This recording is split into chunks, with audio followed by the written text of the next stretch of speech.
നമ്മൾ ഈ അനസ്തേഷ്യ പ്രൊസീജിയറൊക്കെ ചെയ്യുമ്പോൾ നിസ്സാരമായി കാണാൻ കഴിയാത്ത ഒരു കാര്യമാണ് നമ്മുടെ infection control and prevention program കൃത്യമായിട്ട് നമ്മുടെ ഹോസ്പിറ്റലിൽ സെൻട്രലൈസ്ഡ് ആയിട്ട് ഡോക്യുമെൻറ്റഡ് ആയിട്ട് ഉണ്ടാവാറുണ്ട്. നമ്മുടെ ഹോസ്പിറ്റലിൻ്റെ ക്വാളിറ്റി മാനേജ്മെൻറ്റ് ടീം ഹോസ്പിറ്റലിൻ്റെ സ്റ്റാൻഡേർഡ് കീപ്പ് ചെയ്യുന്നതിൻ്റെ പാർട്ടായിട്ട് എൻ്റയർ ഹോസ്പിറ്റലിന് വേണ്ടിയിട്ട് ഒരു ഡോക്യുമെൻറ്റേഷൻ ഗൈഡ് ലൈൻസ് ഉണ്ടാവാറുണ്ട്.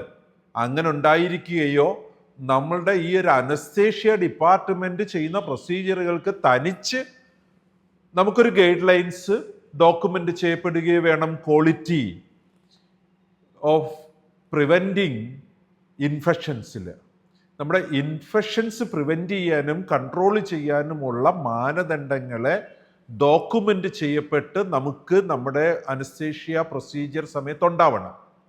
അതർവൈസ് നമ്മുടെ ഹോസ്പിറ്റലിൻ്റെ ക്വാളിറ്റി ഡിപ്പാർട്ട്മെൻറ്റിന് ഇൻഫെക്ഷൻ കൺട്രോൾ ടീമിന് അനസ്തേഷ്യ നടക്കേണ്ട കാര്യങ്ങൾ ഹാൻഡ് ഹൈജീൻ എങ്ങനെയായിരിക്കണം എന്നതിനെക്കുറിച്ചും ഇഞ്ചക്ഷൻ സപ്ലൈ ചെയ്യുമ്പോൾ സൂക്ഷിക്കേണ്ട കാര്യങ്ങളെക്കുറിച്ചും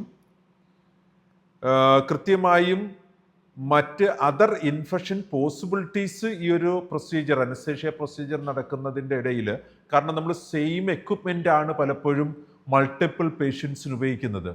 സോ വളരെയധികം മാനദണ്ഡങ്ങൾ അത് ഇൻഫെക്ഷൻ പ്രിവെൻഷന് വേണ്ടിയിട്ട് നമ്മൾ IPC 3 പഠിക്കുന്നുണ്ട്.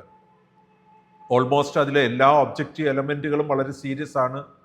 കോർ ഒബ്ജക്റ്റീവ് എലമെൻറ്റുകൾ കൂടുതലുള്ള ഒരു ഏരിയയാണ്. ഇവിടെ നമ്മളൊരു കമ്മിറ്റ്മെൻ്റ് ആണ് COP 13I 9ാമത്തെ ഒബ്ജക്റ്റീവ് എലമെൻ്റ് എങ്കിലും നമ്മളത് IPCയിലേക്ക് വരുമ്പോൾ കോർ ഒബ്ജക്റ്റീവ് എലമെൻറ്റുകൾ കൂടെയാണ് ഈ ഒരു വിഷയം നമ്മൾ ഡിസ്കസ് ചെയ്യുന്നത്.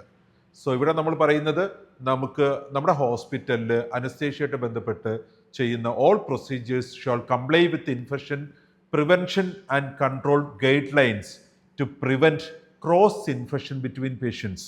കാരണം ഒരു പേഷ്യൻറ്റിനെ ഒരു സർജറി കഴിഞ്ഞ് അടുത്ത പേഷ്യൻ്റ് സർജറിയിലേക്ക് വരുമ്പോൾ നമ്മുടെ ടീം അനസ്തേഷ്യയ്ക്ക് വേണ്ടിയിട്ട് അവരെ ഹാൻഡിൽ ചെയ്യുന്നതിൽ ഏതെല്ലാം കാര്യങ്ങൾ കൃത്യമായി ഒരു പ്രിവെൻറ്റീവ് മെക്കാനിസത്തിൽ കൂടെ ആ ഒരു ഇൻഫെക്ഷൻ കൺട്രോളിന് വേണ്ടി ഉപയോഗിക്കാം എന്നത് ഡോക്യുമെൻറ്റഡ് ആയിരിക്കണം ഗൈഡ് ലൈൻസ്.